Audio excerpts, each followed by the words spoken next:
let's get stuck in.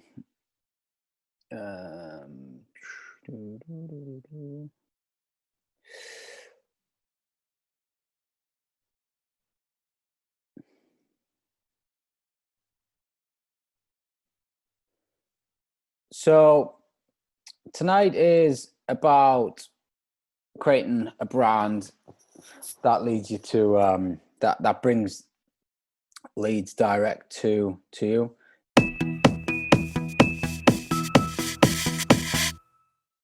In fact, I'm just going to exit this mode. I just don't like it. I prefer ones like this. So all week we've been kind of talking about creating brands and how we do it, and everything else that goes on. And it's really important that we focus on building brands at all times, and hopefully getting the gist throughout the week now that that's what I've done, and that's how you can really scale your business over time is focus on building a brand. So we've given you some quick solutions, how to maybe just tidy the front end up a bit, get yourself a bit more organized, and focus on what's important in terms of how you treat people and how you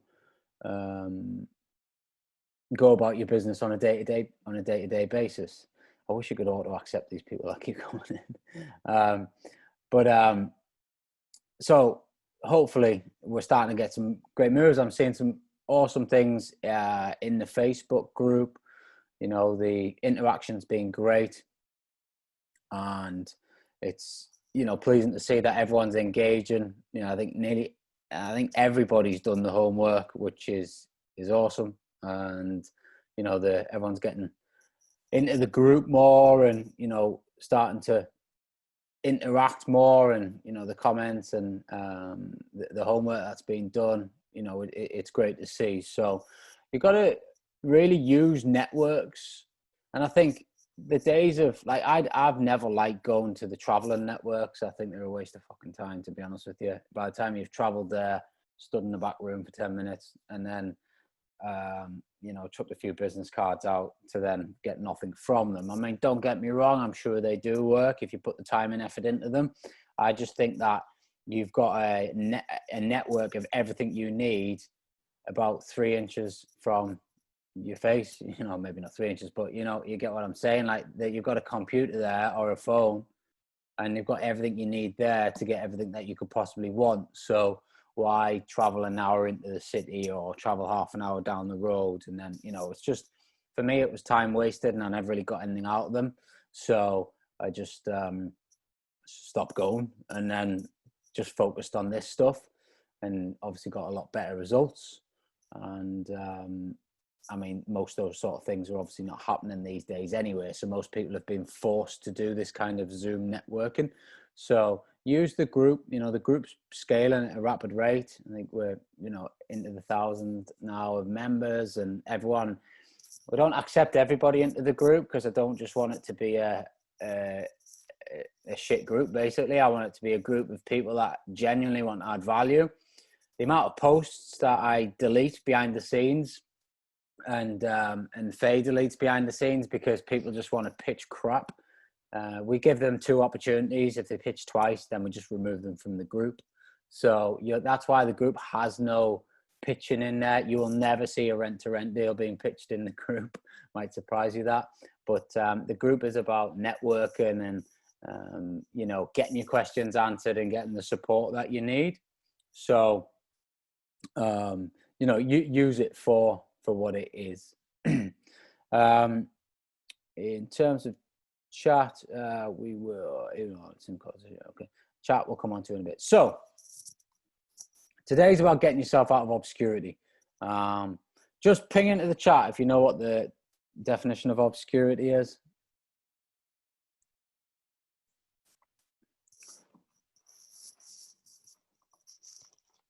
Everyone's jumping on Google now. Definition of obscurity.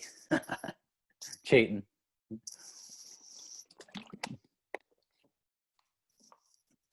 Being unknown, pretty much.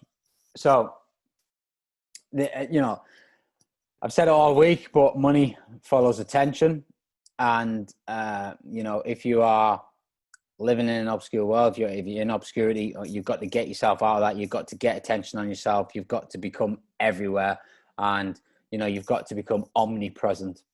So you'll hear that word quite a lot with marketers and things, big companies, big organizations. It's about being omnipresent. And when you get omnipresent, whether people want to pay attention or not, they start to pay attention because they're forced to pay attention. So that's, you know, that's the idea behind, you know, getting yourself out of obscurity. So we've touched base on adverts and little things you can do. I just pulled a few of these off. You know, this is just random adverts that, you know, have worked for us. And it just, you know, you can kind of see here all the people that are responding to the adverts. I've actually cut off the people that have viewed the advert on these, but they were quite high numbers. But you can see like this top left advert is, well, it's pretty shit, to be honest, in terms of copy. But this is actually called a color block, and it's a pattern interrupting advert. So if you were scrolling through Facebook, you might actually miss an advert like this sell your home type advert here, this nice sell your home quick purple, looks nice, you know. This would more than likely, the purple one will probably be a good pattern interrupter, but this yellow and blue one at the top here will probably more than likely make an impact and stop people scrolling rather than one of these two. So I like to just mix it up every now and then. Like some of them are terrible. This one here got loads of attention. I think it just stopped losing money through rental voids. It's not the picture, it's the message, you know, because that's going to hit home to probably every landlord that's scrolling, and it's like, yeah, I'm losing money on my rent, you know, I've got voids, I'm losing money. So we're talking to the person, we're hitting that pain point, and that's what good marketing is. And you're going to need to just be posting these all the time, just creating content and just posting them out there. And, you know, some will trigger and some won't. I mean, there was plenty of other ads I could have pulled in here, which didn't work.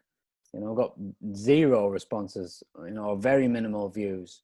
But that's just the way the world works, and you've got to accept that. And again, if we're not focused on results and we're just focused on delivering content, then it doesn't matter what the result is. The problem is when people post something, they want a reaction to it. If they don't get a reaction to it, they lose confidence, they get unmotivated, and they stop doing it. Whereas if you just continue to stay the course of the journey of, I've just got to commit to posting 30 adverts in the next 30 days, 1 a day, and just do it regardless of result, naturally the result will take care of itself, as long as the copy and the images is pattern interrupting, and it's pulling you back, it's pulling the client into the messaging system. So this is just an example of what I was talking about last night, where if you do a good job for your landlords, if you speak to your landlords a lot, or not a lot, but, you know, just keep them informed of what's going on. I ask for referrals quite often. I ask them for testimonials because I like to use them in places. This one on the left here, I mentioned last night how I send the pictures to the landlord once I've done the property out. You know, you can see there, you know, the place looks amazing. You know, and then a bit of lighthearted humor. This one was, you know, this post, I reckon I put on 7 months ago. And this chap reached out to us not so long ago. So like 7 months down the line, he's seen some of my stuff on social media, which is impressive. He's been following. I've built the credibility by just my posts. I've built the credibility by playing the long game, you know, and these are working really well for us and for him. So this is on a managed SA basis. This is on a rent-to-rent basis. This top one, I love it when I get these messages. Hi, Ryan. Hope all is well. Are you free to talk? I know exactly what message is coming. It's my tenants just moved out. Would you like to come and have a look at our other property? And sure enough, that was it. And, you know, as I said, you know, ping us the photographs. So, you know, did you find your photographs? And then she managed to get me some photographs. And then we went in. I think that was early this year, February this year. So another rent-to-rent deal. I think this might have actually been from this landlord here on the left, if I remember rightly. Maybe. Yeah, I think it was. Anyway, so you do a good job, you get more properties. And then this is just, you know, by me constantly asking people like, oh, do you know anybody that, you know, might also benefit from our services? You know, every time I speak to them, I just always drop in like, do you know anybody else that's got some properties? You know, I've got loads of contractor bookings. I need to get some more properties. I need some more stock, you know. And then I have a friend who might be interested in leasing with you. She's a 3-bedroom, blah, blah, blah. Can I give you a number? Of course you can. And then we converted that into another rent-to-rent deal on a very similar terms. It's in a very similar location, very similar size. So they're very happy, and it continues to scale like that. But there's kind of the hidden message here is, one, I'm never really pitching anything. I'm just delivering good value content so that when people are good and ready, they're going to engage with me. 2, I do a good job, which I think is half the battle. You know, there's a company at the minute who seems to be doing a very poor job for people, and I can't see how they're going to last because they're not delivering on the back end product. It's all well and good having a good front end pitch and claiming that you can do X, Y, and Z, but if you can't deliver that promise, then you definitely will never see any messages like this. You know, and I can't see how you've got a scalable business. You'll have to be able to constantly be out there finding new deals and new landlords to work with, because you'll end up pissing the ones off that you're currently running with. So focus hard on the delivery of the product and the operation itself. And, you know, we have a bit of an issue at the minute where the neighbor in one of our properties, they've complained about noise to the police. They're just not happy that they're living next to an Airbnb, even though it's got nothing to do with them. And the landlord that I'm working with, because we've done such a good job, because we've made their life so easy, and because we've got a fair bit of stock of theirs now, he's like, basically we've had a fire assessment and they're wanting us to do X, Y, and Z. And, you know, the woman next door works for the council. She's got her nose in the right places for her, wrong places for us, you know, and she's used our powers how she shouldn't have. And anyway, we are in the situation we're in. But the point of the story that I'm coming to is the landlord knows how valuable it is for us to have his properties rather than him having to switch them back to a single let and get them sorted himself and go through all that hassle again. He's like, I'm willing to throw some money at this to get it up to whatever standard we need to get it up to. So we've got the fire risk assessment guys going out tomorrow. It's actually 2 properties. It's a 3-floor, 2 apartments, and we'll see what comes back. But because we've done such a good job, and because we've made their life so easy, and we've delivered on every promise we've said, and we've paid every single penny that we owe them, they're willing to now help us out in this situation and actually say, well, listen, it's my property, so I'll spend the money to get it up to standard if it's lacking anything. And then you can continue your operation, because it works. It's a win-win scenario that we've created. So it's a nice place to be, that when you get that support back, you know, and you feel like it's not always just a one-way street. And, you know, I'm not really interested in working with landlords that just want it all on their terms. I don't think that's a good fit. So, you know, I agreed another deal today, which is a landlord that, again, we've worked through. He's got 22 properties. We're slowly working through them all, turning them into SAs. And he, you know, he's sort of saying like, how's the land lying with everything? And, you know, we've agreed a deal till May. And then I've said, I'm more than happy next May to pay a bit more rent, you know, because the flexibility that we've got, the relationship that we've got, the amount of stock that he's bringing my way. But at the same time, he wants to go sailing around the world in the back end of next year. So we met about a year ago, maybe a year and a half ago, and we've been slowly working through his full stock to get. So basically, by the time the end of next year comes, all 22 properties I'll probably have on a rent-to-rent basis, and he then just wants to go sailing around the world. But then he knows that he can do that because he knows that it's all looked after, and he's not having to find tenants. He's not going to get any voids. It's no hassle for him. So that's kind of what comes out of just working with the right landlords, trying to find these portfolio landlords, coming across these portfolio landlords, asking for referrals, doing a great job and fulfilling on the back end. And then the sky's the limit. I mean, across these, they've got 6 properties. This bloke here has got about 25 to 30. They've got 4. They're the same person, plus the 22. You know, you're talking like 50 to 60 properties probably just between these, never mind the other landlords that we work with. So, you know, and I always go on about your low-hanging fruit. Go after what you know. Go after who's already connected with you. Too many people, like, they'll find a deal and then they want to go and find another deal. Just work the current deal and then dig into their network, find out who they can refer you to, because that's the easiest way into any of it. Is referrals. So that's how it works. Okay, what I would like you to do now is just answer a few questions. So what do you want to achieve in the next 3 months? You just pop that in the chat. I just want to kind of see where everyone's at.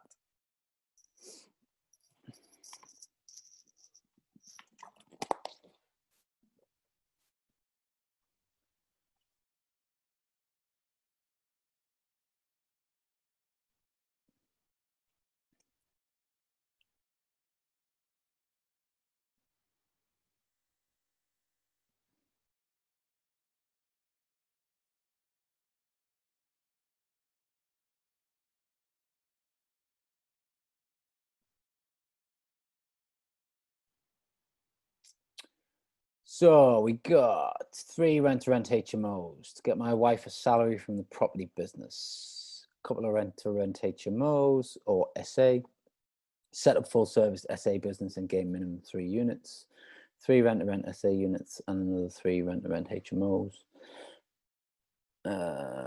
3 seems to be the magic number. 5 rent, 5, there we go. Thinking big, like it. I'd like to go and portfolio further 3 to 5 properties via rent, using SA, rent to SA. Be in the process of buying at least 1 BRR. Cool. Love BRR. Absolutely love it. 5 SA units in Essex. So this is how strange lenders are, by the way, when you're working with BRR. So I've had 3 completions this week with the same lender. They completed 1, and we submitted them all for the same payout. We're going to complete them all on Wednesday. And then they completed 2 of them, but then flagged one of the cases as like there was a credit search on my file that had appeared from an address I had like 12 years ago.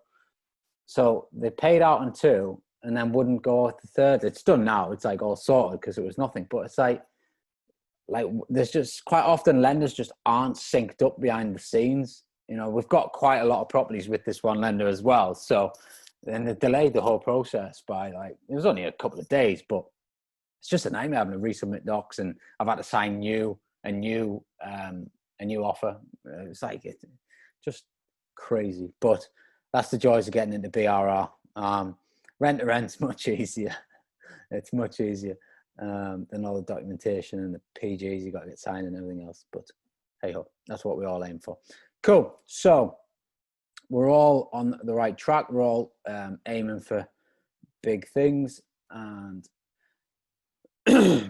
so this week I've shown you basically how to get a bit of attention. You know, that's kind of all I've shown you so far, is like how to get a bit of attention. Hopefully you can see that the game is much bigger and there's a lot more parts to it. So to get yourself out of obscurity, again in the chat, just let me know what you think you're going to have to do over the next 90 days to achieve your goals, or even over the next 12 months to get yourself out of obscurity.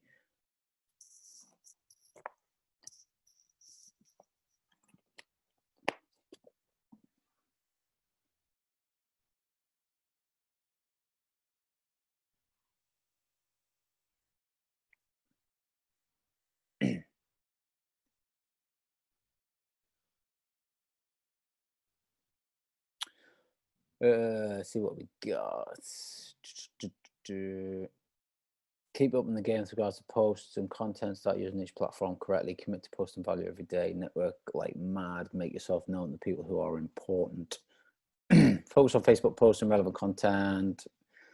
Facebook setup funnels. Lots of marketing, DTV letters, adverts in Gumtree. Become a presence on social media and on Facebook in particular. This is to help bring deals to the business. Prove worth. Yeah. Whoever mentioned, was it mentioned DTV letters? David, I probably would save the stamps in the paper. Honestly, you don't need them. Daily posting, high presence on social media, get a VA. Love it. Leverage, absolutely love it. Content and value, speak through my network, what I do, leverage your friends. Yeah, cool. Cool.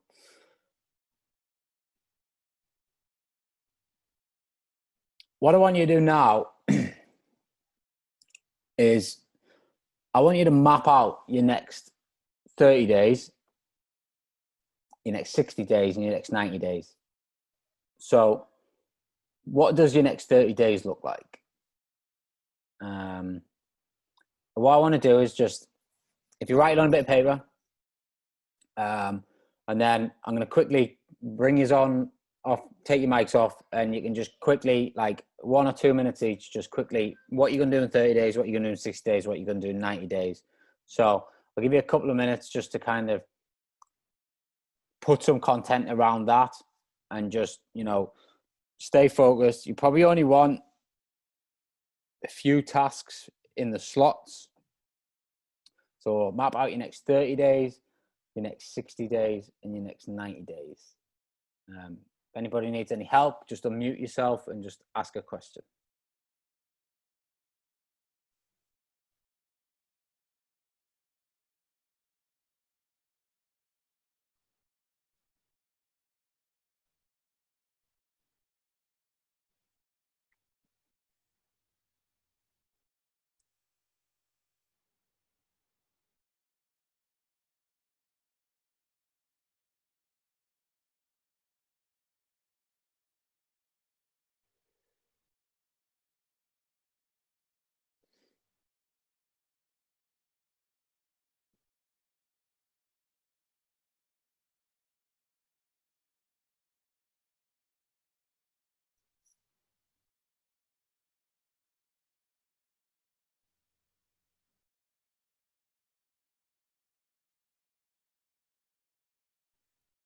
When you finish, just pop one in the chat, and then I'll start. We'll start going through it.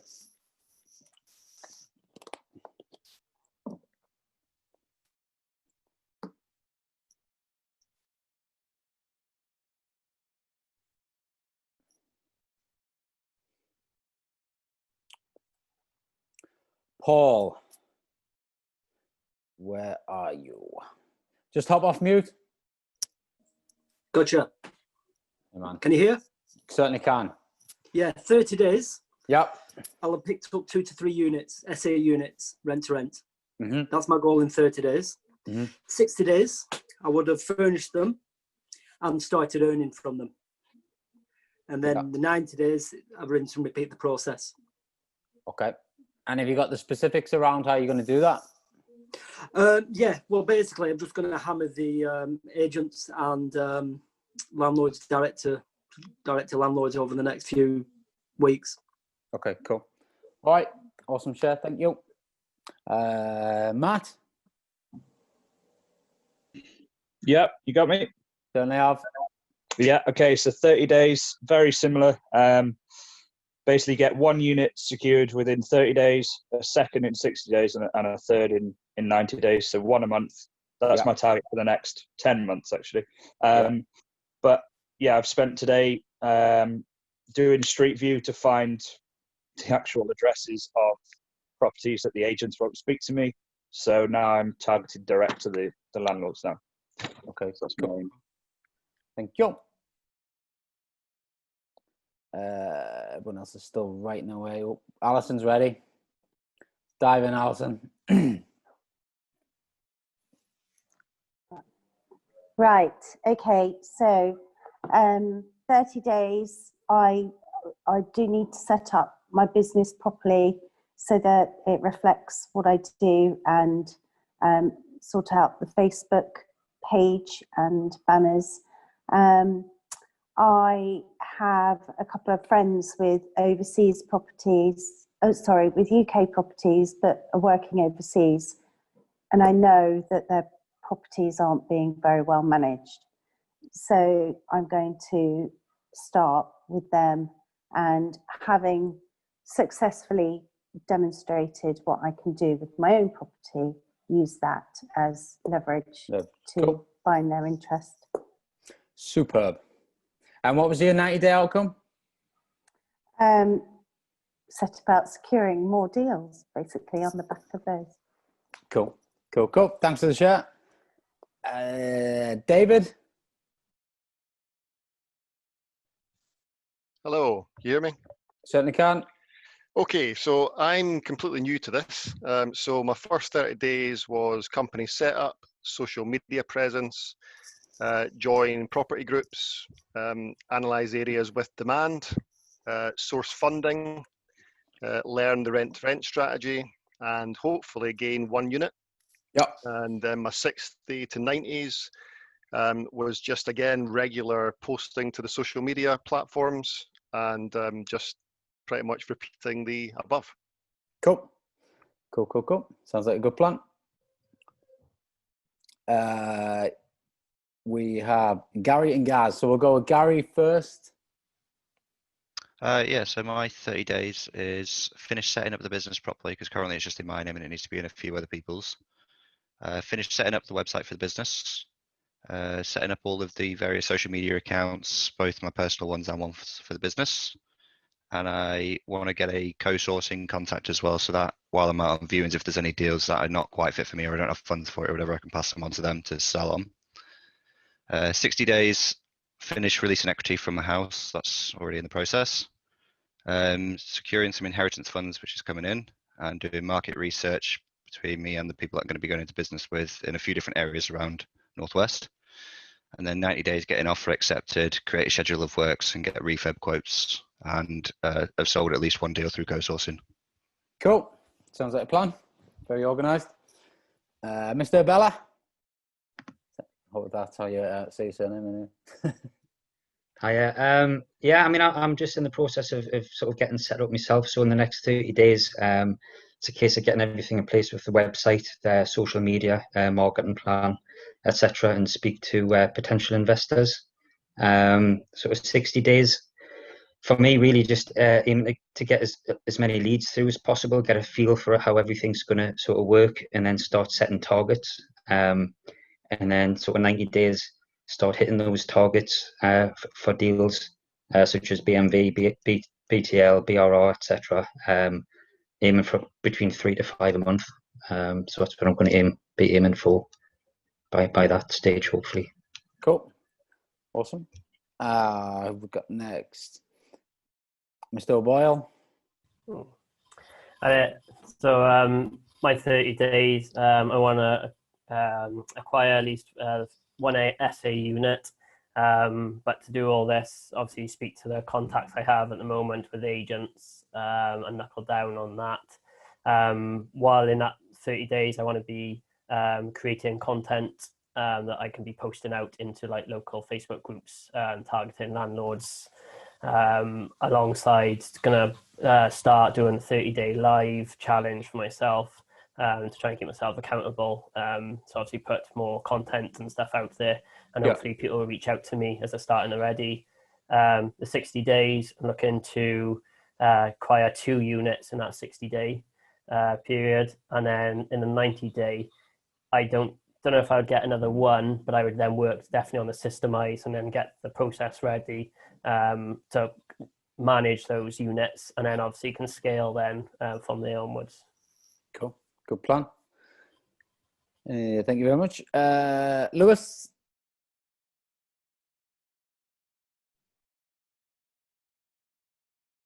Is he still here?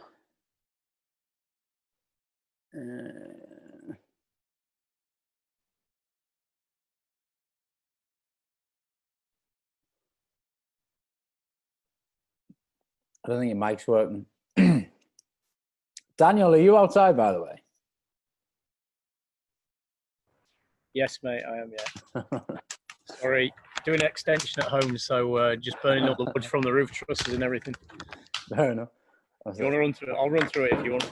Yeah, sure. Yeah, sure. Yeah, so 30 days employer VA. We've had a chat about that before. Yeah. And just finish it post daily for 30 days on Instagram and Facebook. I start it sometimes, but I'm quite guilty of sort of leaving that alone and just getting on with the day-to-days. 60 days, finish off all current flips, purchases, BRRs, get them out of the way so then I can concentrate on essays and rent-to-rents. And then 90 days, like acquire 3 to 5 units, do all the systemization, all the background stuff on the website so it can run smoothly and then just scale from there. Cool. Sounds like a good plan. Sounds like you got World War II behind you. Sorry, I'll turn that off. Mr. Jackson, are you sorted yet? 2 minutes. Who we got? Who else hasn't been? Richard?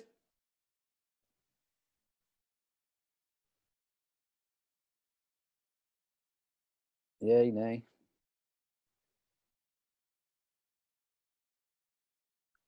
I've only got ones from a few people. Anyway, I think everyone seems to have, the reason I'm asking the questions is to see how much people are taking on board, I guess, what's been discussed over the last 3 days. And it does seem to be seeing that everyone is getting a bit more engaged in the fact that they need to start putting plans in place, being religious with the plans and being consistent with getting out there to get yourself omnipresent and get yourself out there. It's the only way to build a business, you know, and scale a business. And as I said at the beginning of the week, it's relatively easy to find a couple of units or get to 5 units, but it's then how do you scale it past that? And that is when the good marketing comes into play, and that's what takes you to the next level, really. Lewis, do you want to try and speak? Yeah. Sorry, we got you. All right, yeah. So in the first 30 days, I want to hire a VA who I would get to work on my contractor database. And by doing that, I would look to secure my first unit and get that up and running, and then introduce my channel manager. And I'd also look to post at least 30 pieces of content on social media, both platforms. All 3, Instagram, Facebook, and LinkedIn. Yeah. Within the 60 days, I would like to secure an additional 2 units and post an additional 30 pieces of content. And then in the next 90 days, an additional 3 units and 30 more pieces of content within that 90 days, so a total of 5 units. And what I'd get my VA to do is obviously continue to build that database up and contacts. Yeah. Cool. All right. Awesome. Thanks. I mean, I know this is more marketing, but you know, one of the things that I spend a lot of time on is leverage and automation, and I think that's really important to really scale your business. You know, getting that extra help, multiply your efforts, and but that's a whole another week in itself, to be fair, discussing how to do that and set it all up and automate it and systemize it, and also make sure it works and make sure there's accountability there and everything else that goes with it. So okay, cool. What I want to do now, well, first and foremost, whoever has bought the book, there's been plenty of you. Thank you very, very much. I just want to say that before I get there. Plenty of people have bought it so far, so thank you very much for supporting me on that one. I have no idea whether it's any good or not. In my head, it sounds good, but I've never written a book before, so fuck knows. Let me know. If it's not, I'll give you your money back. So it's a strange sort of thing when you get it actually published, but hey ho. So I'm going to do a Q&A in a sec. Before I jump into the Q&A, we have had quite a lot of people messaging us about the various, you know, mentorships and help that we can, you know, provide ongoing. And I'm going to touch base a bit more on what you can do for the next, you know, to really scale your business and get going. But if anybody does want one of the team to reach out to you to discuss how we can help you, just ping one in the chat now, and then we'll get to you over the next few days. I have a few spots left for November if you do want to come on board. So just ping one in the chat. But failing that, if you would like to start asking some questions, again, just ping them in the chat and I'll start going through them for 5-10 minutes and we can kind of go from there, really.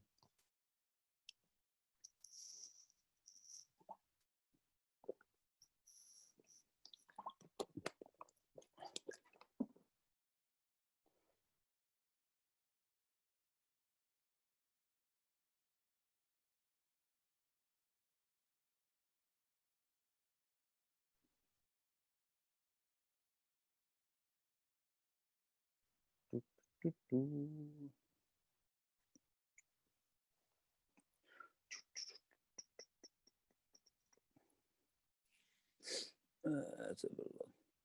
You said direct when the letters are no good, but I struggle with estate agents.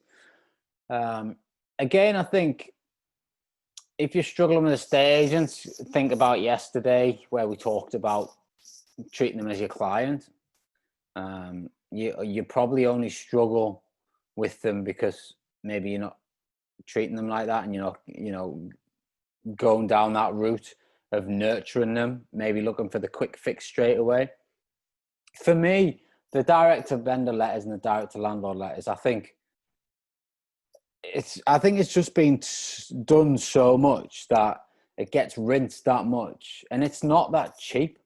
Like a simple campaign can be, I don't know, 150 quid, 200 quid by the time you put it all together with all the data and that, and you get results. Don't get me wrong, you can get results from it, and I think it used to be a form of my marketing, but I don't bother with it at all now. But it's not a bad thing to do at the start if you want to just try and fill your bucket full as much as you can. But I just think there's better ways to do it and quicker ways to do it as well. Your letters, sometimes you get like a response 4 months down the line when the landlord's been over to the property and they've picked it up or whatever it might be. So I just think it's a bit of a dinosaur marketing sort of tactic. I think we're living in a much more modern world now, and there's a lot more access to stuff on Facebook and various other social media channels. So you don't need to do that. You can get the same people, but in different channels. I need to get more relevant people on my Facebook. So when I put ads out, they reach landlords. How do you find these people? Groups. Quite simple. Landlord groups. Go to the members section and you'll find a lot of landlords.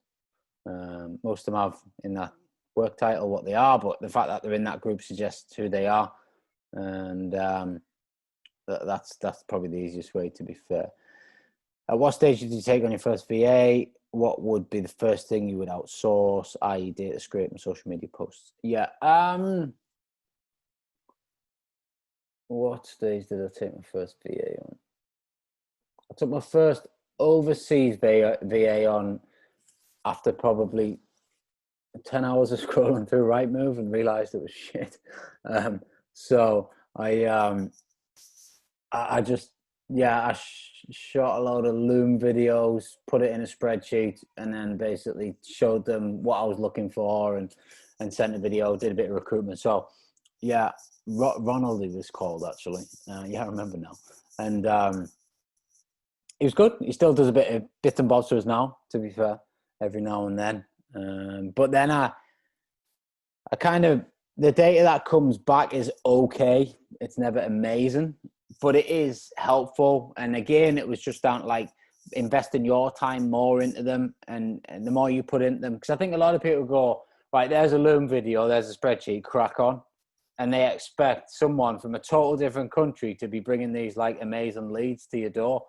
It doesn't quite work like that. If you're going to go down that route, invest your time in them just as though they were sat next to you in an office or whatever it might be.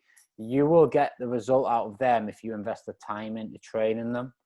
UK wise, I took on my first VA pretty much after probably my second or third SA unit, maybe. might have been before, around that sort of, I think 1 or 2. Basically, after I dealt with about 10 guests, and then I realized I didn't want to deal with guests. So I decided to take a VA on, and I let her deal with the shit for a while. And it was so, looking back now, I put her through hell. I had no systems in place. I had no process. She was getting phone calls at like 10, 11 o'clock at night. She was getting texts off people like, do you know where to find any drugs? And, you know, all this. And you're just like, oh, what have I done? What have I done to this poor girl?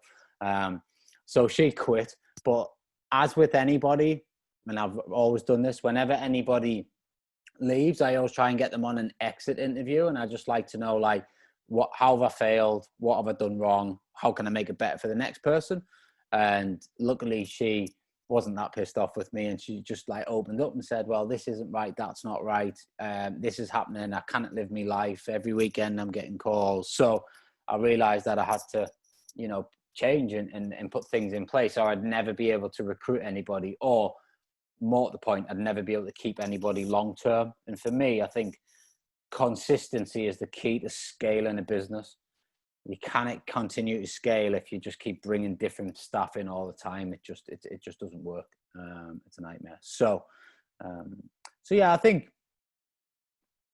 the answer to the question is, and now I'll recruit anybody now when I don't want to do a task. If you don't enjoy doing the task, you shouldn't be doing it, because it drains your energy and it stops you actually getting to your goal. And whilst a lot of people will just think money, I always think, well, if I can get that off my plate, I'm going to be happier. But also then, because I'm happier, what more can I produce? So, and what more does it allow me to do? So don't just do it on when you get to a certain stage. Do it like, if you don't like doing something, you're not going to do it that often. Like, not everyone might be as into marketing as maybe I am. And yes, you might have enjoyed this week, but you might be thinking to yourself, I cannot be fucking asked to do all this. So if that is you, just get someone to do it, because you need to do it for your business to scale and for your business to make moves. Doesn't necessarily mean you have to do it.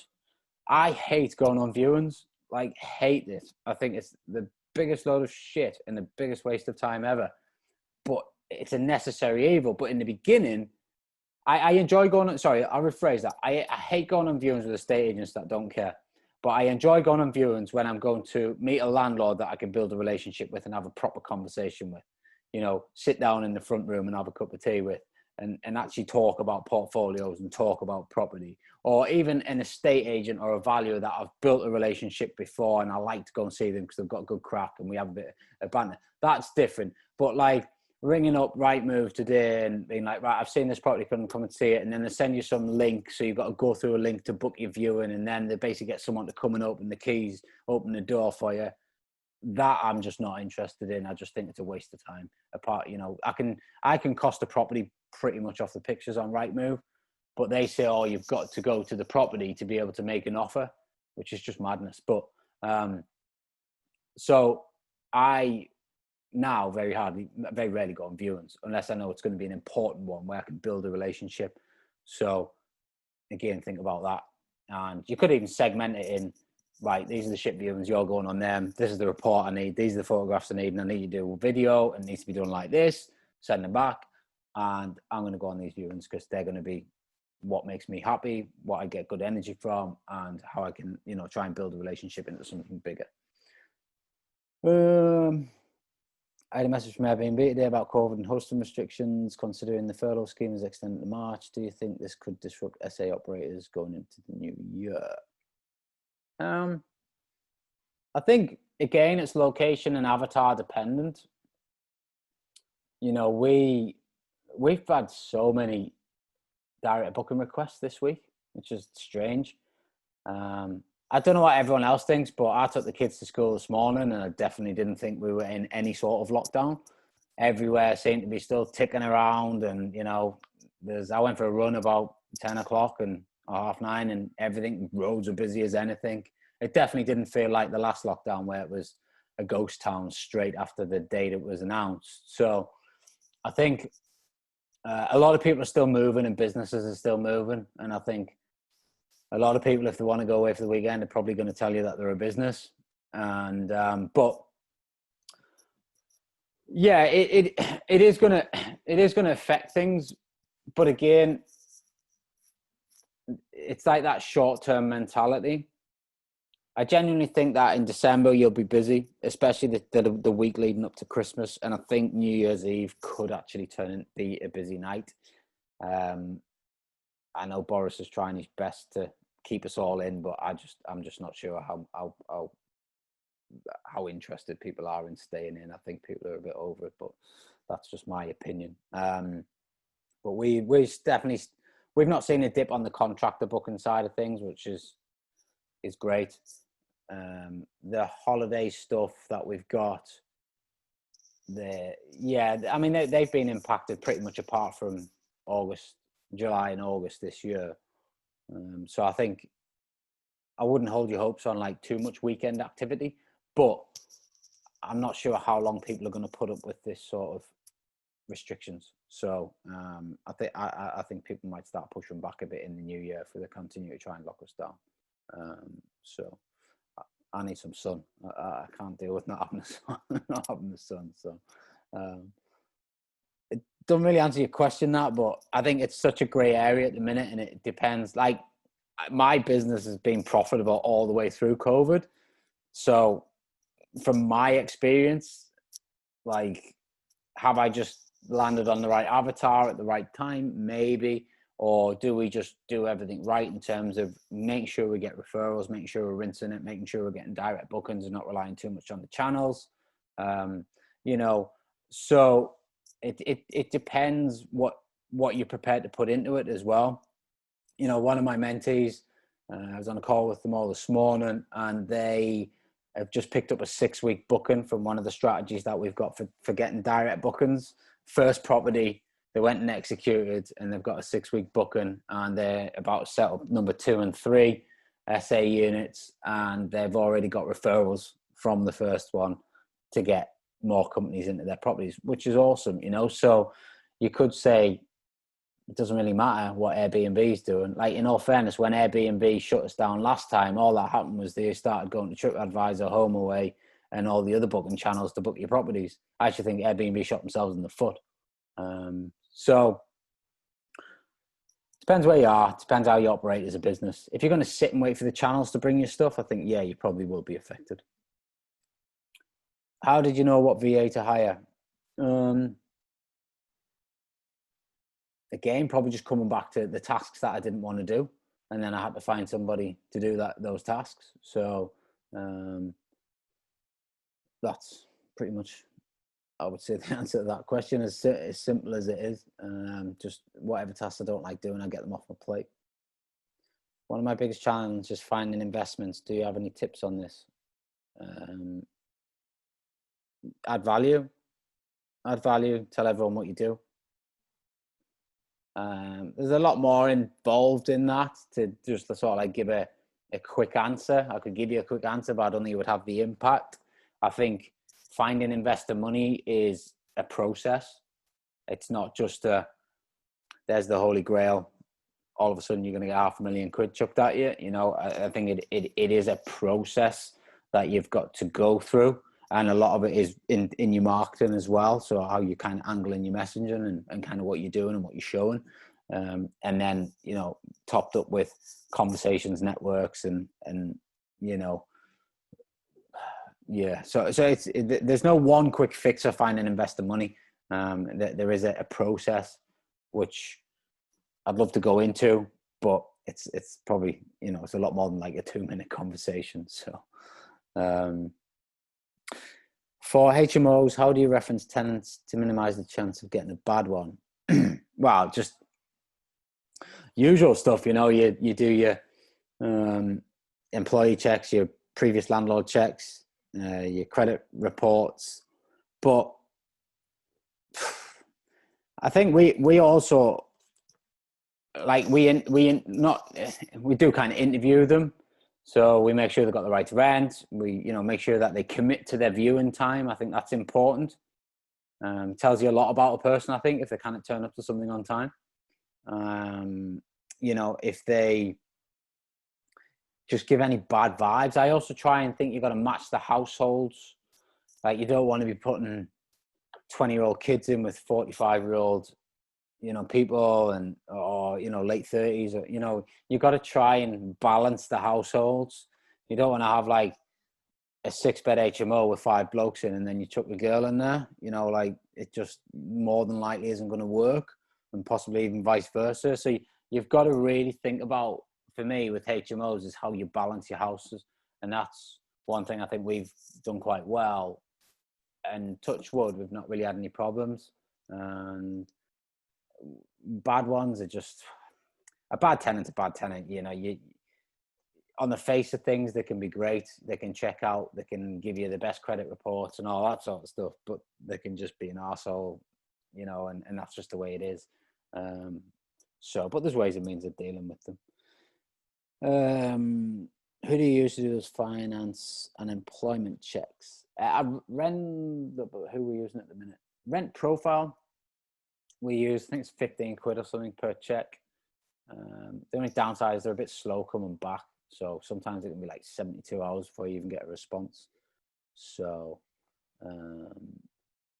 yeah, good question. What are your plans for the next 30, 60, and 90 days? Next 30 days is where we're at now, November.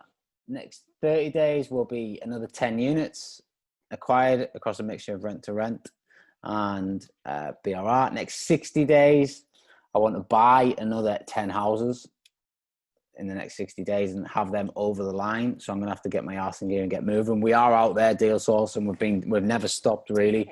Just the numbers are not really getting accepted. So it's not that we're not out there doing the numbers. We're out there doing the viewings. I've got 3 deal sources that work in-house for us, and they're all out there doing the numbers. It's just tough at the minute. So, but their offers are on the table, and when they fall through, or when things shift slightly, then I'm sure we'll get the phone calls, because it's with the agents that we deal with time and time again. So I'd like to do that. And I'm still quite focused on achieving that, and I still think it is possible. The way we're set up, I can buy a house in about 3 weeks. So even first week in December, I could still achieve that. So, and then next 90 days, that would take us to kind of end of Jan. I would, again, my targets next year are probably going to be 10 to 15 properties a month, depending on how we finish this year. And just kind of what the market's looking like. I'll start to look at my projections probably mid-December and decide what it's going to be, but it'll definitely be between those 2 numbers, and then I'll break it down in terms of the mix. So, because obviously it's important to keep it diversified and on the right leverage, right levers. I couldn't take on that many. Well, I could, but like you wouldn't want to take on, say, 12, 13 rent-to-rent properties and nothing else, or maybe like a couple of single-let BRRs, because if shit did hit the fan, then you'd be very over-leveraged in the wrong way. So it becomes a bit of a balancing act. So I'll be trying to figure. I'll be putting. I've got an idea in my mind, sort of the split of what it needs to be, and then we just monitor that through the year and push the KPIs to get that through the year. So. Just acquisitions. It's always acquisitions, because I've got a big target in mind, and I know that acquiring brings more money in, and I feel like now the business is in quite a robust state where we can just plug in those amount of units and nothing really get affected. It just seamlessly just ticks. We might just have to recruit a few more staff, so which is fine. I'm quite happy to employ people and build teams. I really like it. So what are your KPIs? My key performance indicators. So I track SA revenue generated, SA revenue collected, SA revenue booked. What else do we track? HMO revenue collected, single let revenue collected. I've got obviously breakdowns in terms of management, cleaning and linen, project management, and building works. So all those different avenues of the business in terms of money collected. And then we have, I look at administration costs, operational costs, refurbishment costs, setup costs, repairs and maintenance costs, advertising and marketing, softwares. I'm terrible for buying softwares, so I like to keep an eye on what I'm spending on them, because quite often when I do an analysis, I'm like, yeah, we don't even use that anymore. We don't even use that anymore, and you're still paying for it. So that's why I track that KPI. And then net revenue, bank balances, cash flow. So that's pretty much what I look at on a weekly basis. And then if I find out that there's a problem somewhere, I'll dig deeper into the numbers. So if, say, SA revenue was miles off, or we had a massive dip, I'd want to know why. So I'd speak to the relevant people in the business, and we'd start digging into why. You know, why have we not had that much money come in, or you know, are we expecting more, or has something happened, or you know, if repairs and maintenance goes sky high, like why? So I dig into it. We have a look at the properties, that sort of thing. So you've got to be on top of your numbers. If you're not on top of your numbers, you've got no chance. Like, and that's serious. Like, you've got no chance.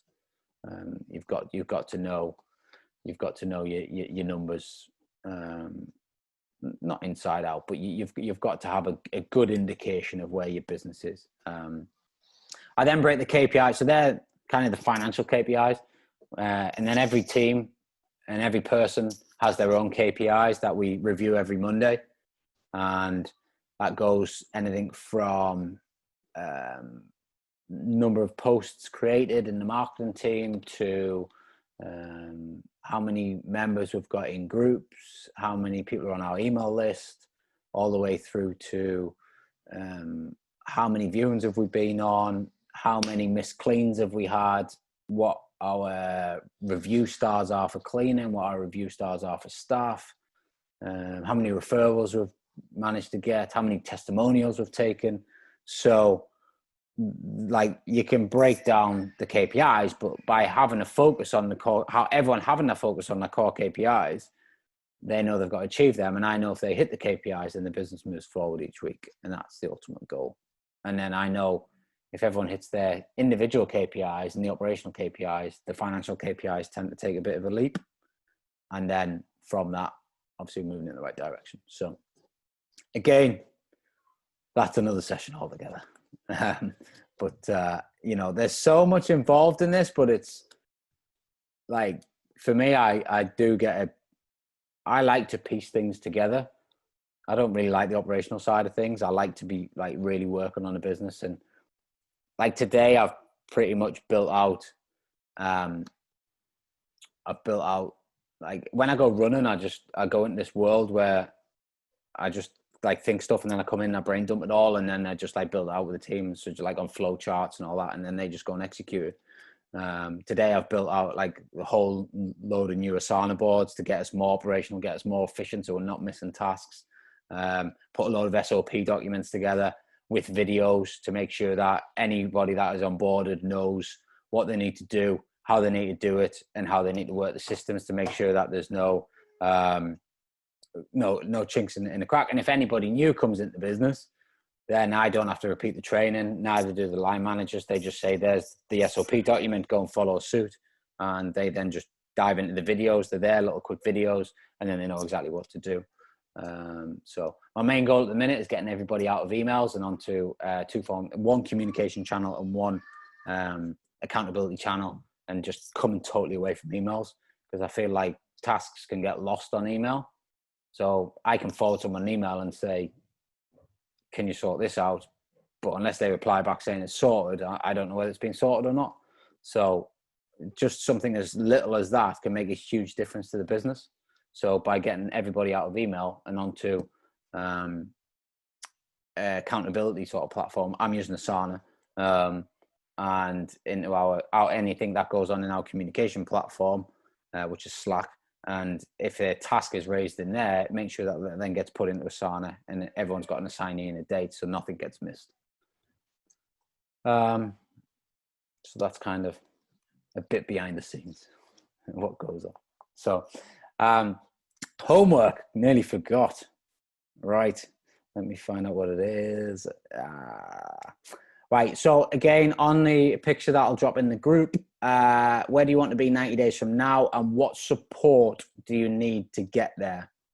So most of you have answered where you want to be in 90 days and what support you need to get there. Just before we go, obviously a few of you have mentioned already, if you would like a call to discuss how we can help your business move forward, post this week, just type one in the chat and someone will reach out to you on Messenger and possibly myself. If not, I will, I'll see you tomorrow, final day. So obviously we'll announce the scholarship winner, see who's going to be joining us. And yeah, excited for that to happen. That's about it. Take care, everyone.